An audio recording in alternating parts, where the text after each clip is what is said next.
been 1 month and 1 day since a Gilbert teen was rushed to the hospital after being hit by a car while riding a motorized bike with a buddy. Now, since you first saw that story here on 12 News, our Jen Wall has learned there's now a new push for safety changes in the community. She joins us live in the studio with more on that and then more on this boy's recovery, which is miraculous. It is just a miracle. His mom, Shali, she's been sharing updates on Facebook. And of course, I've been following them very closely. And every time I'm just like, oh my goodness, this is amazing.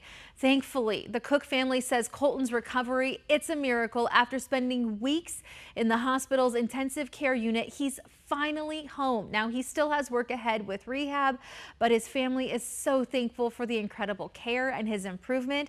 And since Colton's story aired right here on 12 News, I spoke with Gilbert Councilman Chuck Bongiovanni. Now, he says he wants to see reform on the road and safety changes for kids and bikes.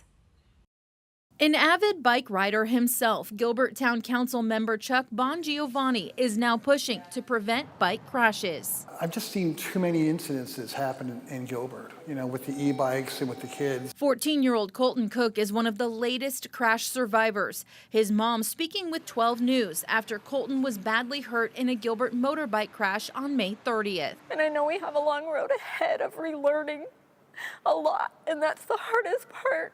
Colton making an extraordinary recovery so far. Now a little more than 1 month since his crash, he is recovering at home. When Bongiovanni first saw his story, I realized that these e-bike accidents are on the rise. And I thought that it's time that something gets done about it. Gilbert police confirming nearly the same number of motorbike or e-bike crashes in May as happened last year during a longer stretch from March to June. And so now we're looking at a 5-week span of having, almost 12, and a number of those being injury related. Bongiovanni says about a week and a half before Colton's crash, the town held a special study session on traffic and driver behavior.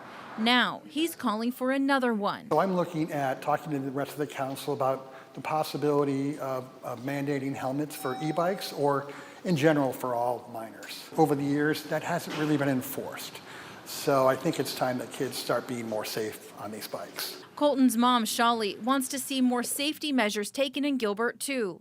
If we can enforce the helmets, I think that would help, too. I think it's a community collective collaboration that needs to happen. We all need to participate in helping these kids. Beyond the work of town council, Gilbert police say they're working with Parks and Rec on an education and enforcement plan. This is a complex issue, and where there's complex issues in a community, you need community-oriented solutions, and that's what we're aiming for. A complex issue police are also expected to discuss with council in that upcoming study session.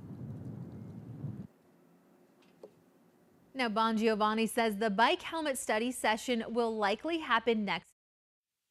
Mandate lands on a future council agenda. There would be a vote for a possible ordinance change. So, of course, stay with 12 News as we continue to follow this issue very closely, and we'll bring you those updates.